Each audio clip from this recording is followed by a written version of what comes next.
Hello guys, welcome to my channel Gyan Sahayak. तो आज हम डिस्कस करेंगे जो कैलकुलेशन ऑफ पेमेंट वन के one and as per 6 pay commission rate is 2800 grade pay and as per 7 पे commission का level 5 के अनुसार आप सेंट्रल गवर्नमेंट एम्प्लॉय का टोटल सैलरी कितना होता है, ग्रॉस टोटल कितना होता है, नेट पे कितना होता है। तो इसमें ये हम चीज़ें देखेंगे। ये जो ग्रेड पे होता है एक्चुअली ये सबका फेवरेट ग्रेड पे है, बिकॉज मतलब मोस्ट लोगों का फेवरेट ग्रेड पे है, बिकॉज जो भी एसएससी का पोस्ट निकलता है, जो भी ऐसे कुछ निकलता है या कहीं पे भी चाहे पीएसयूज हो, इससे ग्रेड पे में बहुत ज़्यादा लोग एम्प्लॉय काम करते हैं। इसीलिए आपको ये देख लेना चाहिए कि टोटल कितना सैलरी क्या बनता है आपको अगर आप सेंट्रल गवर्नमेंट एम्प्लॉय हो तो चलिए आगे बढ़ते हैं। तो चलिए देखते हैं इसका जो लेवल 5 का जो ग्रेड पे है 2800 है, और जो सब सीडीए पे स्केल के अनुसार जो 7 पे स्केल के अनुसार इसका जो पे स्ट्रक्चर है इसमें भी देखते हैं। इसका जो पे स्ट्रक्चर है 29,200 रुपीज से लेके 92,300 रुपीज तक है इसका।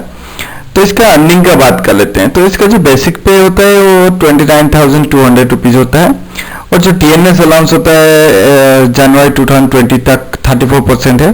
तो इसका अगर कैलकुलेशन करें 34% ऑफ बेसिक पे तो फिर 9,928 रुपीज बनता है।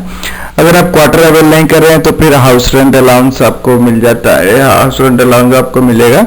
यहाँ पे जो मैं कैलकुलेशन किया हूँ वो जेट सिटीज के लिए, मतलब जो पे आप रिमोट प्लेसेस में रहे हो और जेट सिटीज होता है वो सब जगह में आपको ये जो इसलिए जो सैलरी कैलकुलेशन ये सबसे मिनिमम है, इससे नीचे आपको जा ही नहीं सकता।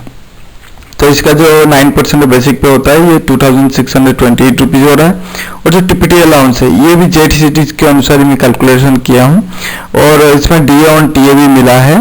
तो इसमें टोटल मिला के आपका हो रहा है 2,412 रुपीज।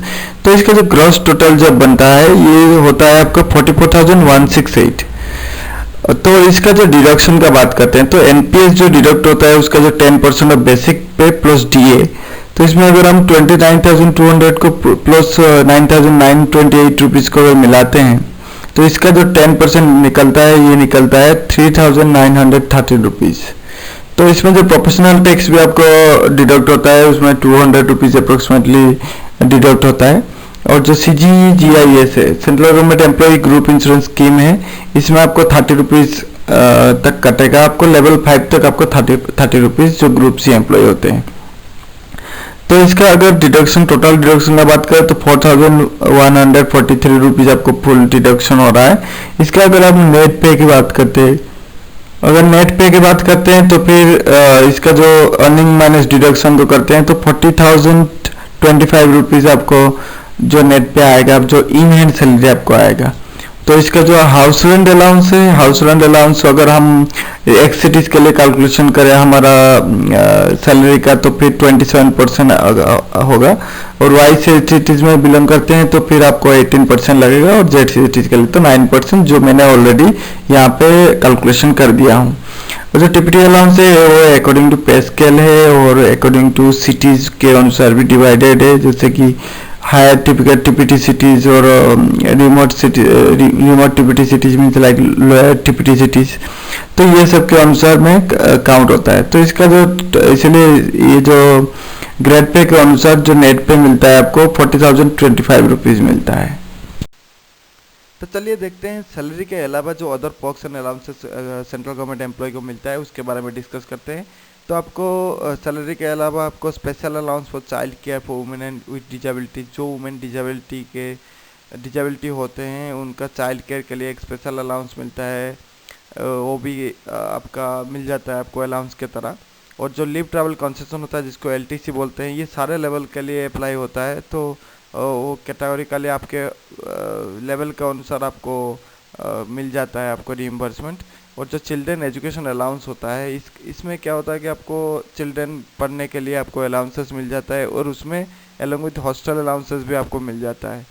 और जो लीव एनकेसमेंट है ये जो आपको होल सर्विस पीरियड में आप जो 10 दिन करके जो आपका लीव एनकेस कर सकते हो आप। और जो साइकिल अलाउंस होता है ये सब जगह सारे लेवल का नहीं मिलता है, ये गिना चुना करके, मतलब जैसे कि हिली एरियाज है या माउंटेन एरिया है जहाँ पे आपको सही ट्रांसपोर्टेशन का फैसिलिटी नहीं है, वहाँ पे आपको साइकिल अलाउंस मिल जाता है। और जो वॉशिंग अलाउंसेस है ये आपको नीचे लेवल का नहीं मिलता है, जैसे ग्रुप सी एम्प्लॉय को अप टू लेवल 5 शायद नहीं मिलता है आपको, और किसी किसी लेवल में भी मिल जाता है, जैसे कि वो डिपार्टमेंट टू डिपार्टमेंट वेरी करता है। और जो कन्वीनियंस अलाउंस है ये होता है जैसे कि आपने ट्रांसफर हैवी ये कर रहे हैं, आपको जर्नी कर रहे हैं या कहीं पे आपको, ये नॉर्मली ये मेडिकल ऑफिसर्स वगैरह को मिलता है, क्योंकि वो एक जगह छोड़ के दूसरी जगह भी उनको जाना पड़ता है कहीं पे ट्रीटमेंट के लिए। तो वो जो एक्स्ट्रा वर्क अलाउंसेस होता है वो केयर टेकिंग अलाउंसेस होता है, ये नॉर्मली नॉन गेजेटेड एम्प्लॉय को मिलता है। ये अगर कोई केयर टेकर होता है किसी क्वार्टर वगैरह का तो इनको मिल जाता है। तो जो ओवर टाइम अलाउंसेस है ये आपको, अगर आप ओवर टाइम कर रहे हैं, ये नॉर्मली नहीं मिलता है, क्योंकि गवर्नमेंट में ये ओवर टाइम अलाउंसेस नहीं देते हैं ये सब चीज़ें, बट कहीं कहीं कहीं कहीं पे देते हैं, जहाँ पे वर्क प्रेशर ज़्यादा है वहाँ पे देते हैं। तो जो short and long term loan and advances है, जो short term loan and advances है ये आपको पे लेवल का और सैलरी के अनुसार आपको मिल जाएगा। और जो मेडिकल फैसिलिटीज है ये आप सीजीए में भी चूज कर सकते हैं। सीजीए में तो आपको कॉम्प्लीमेंट्री हो जाएगा आपका पे के अनुसार, और सीजीएसएस आप चूज कर सकते हैं। अगर आप सीजीएसएस बेनिफिशियरी बनना चाहते हैं तो फिर आपको अलग से डिडक्शन करके आपको बन सकते हैं चाहे तो। और जो ग्रुप इंश्योरेंस और ग्रुप पर्सनल एक्सीडेंटल इंश्योरेंस ये तो आपको सीजीआईएस के नाम पे आपको डिडक्शन हो रहा है, ये आपको लेटर ऑन बेनिफिट भी मिल जाएगा ड्यूरिंग सुपर एनुएशन। तो आपको जो सुपर एनुएशन बेनिफिट जो मिलेगा ये आपको, अगर आप कहीं किसी भी लेवल पे हो, आप अगर रिटायरमेंट कर रहे हैं तो आपको तो जितना भी बेनिफिट जैसे कि ग्रेचुइटी, आपका इंश्योरेंस, ये सब मिल जाएगा आपको। और जो नॉन प्रैक्टिसिंग अलाउंसेस हो टू मेडिकल प्रोफेशनल्स, ये जैसे कि वेटनरी डॉक्टर होते हैं या ह्यूमन डॉक्टर होते हैं, इनको कई दूसरी जगह काम नहीं करने के लिए, प्रैक्टिस नहीं करने के लिए उनको ये नॉन प्रैक्टिसिंग अलाउंसेस मिलता है। और जो cash handling allowances to cashier होता है, ये जैसे कि आप अगर लोअर डिवीजन क्लर्क है या अपर डिवीजन क्लर्क है, लेवल 2 या लेवल 4 या अप टू लेवल 5 के अनुसार आपको मिल जाता है। अगर मान लीजिए कहीं कहीं पे किसी केसेस में जहाँ पे अवेलेबल नहीं है कोई एलडीसी वगैरह यूडीसी वगैरह, तो इसमें अकाउंटेंट को कभी कभी लेवल 6 तक भी आपको मिल जाता है कैश हैंडलिंग अलाउंस।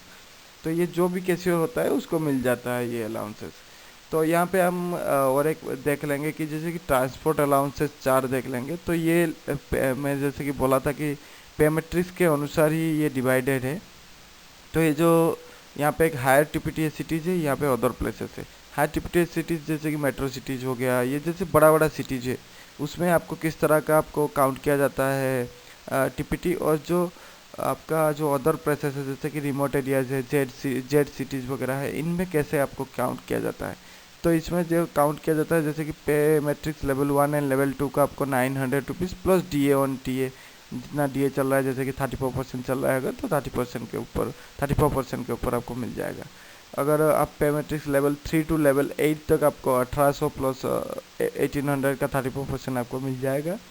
और अगर पे मैट्रिक्स 9 से आप ऊपर हैं, दैट मीन्स आपको 3600 प्लस आपको 3600 के ऊपर आपको डीए जितना चल रहा होगा उतना में मिल जाएगा आपको। तो ये रहा आपका पूरा सैलरी एंड आपका अलाउंसेस।